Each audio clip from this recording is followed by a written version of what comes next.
In today's video, I'm going to teach you how to open WhatsApp in Google Chrome.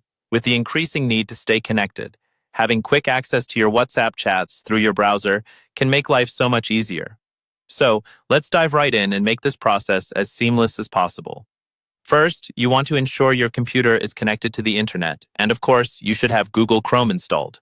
Google Chrome is an excellent web browser popular for its speed and reliability, making it an ideal choice for accessing web-based applications like WhatsApp Web. Go ahead and open Google Chrome by clicking on its icon, which is typically located on your desktop or in your Start menu. If you haven't used it recently, make sure to update it to the latest version for the best performance and security features. With Chrome open, navigate to the address bar at the top of the window. Here, you'll be typing in a very straightforward URL, web.whatsapp.com.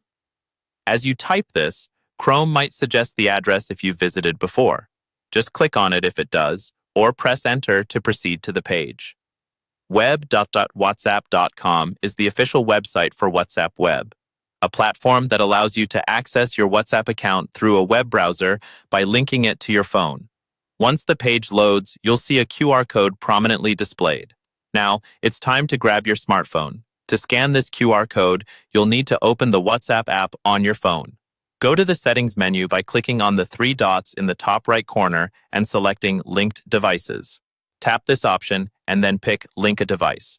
If you're prompted, enable camera permissions for scanning. Now simply scan the QR code shown on your computer screen with your phone's camera.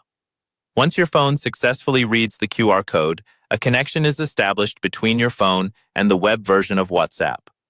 You should now see your WhatsApp chats loading directly in your browser window. Isn't it amazing how easy that was? From here, you can interact with your messages just as you would on your phone. Send, receive, and even manage your contacts and settings. One useful tip: make sure that both your phone and computer have a stable internet connection to keep the session active. If your phone loses connection, you might find that the web version becomes unreachable. That's all there is to it. You've just successfully set up WhatsApp in Google Chrome, giving you access to your messages on a larger screen and at your fingertips while working on other tasks. Thanks for joining me today, and I hope this makes your digital life a little more convenient. If you found this tutorial helpful, don't forget to pass it along to friends or colleagues who might benefit from it too.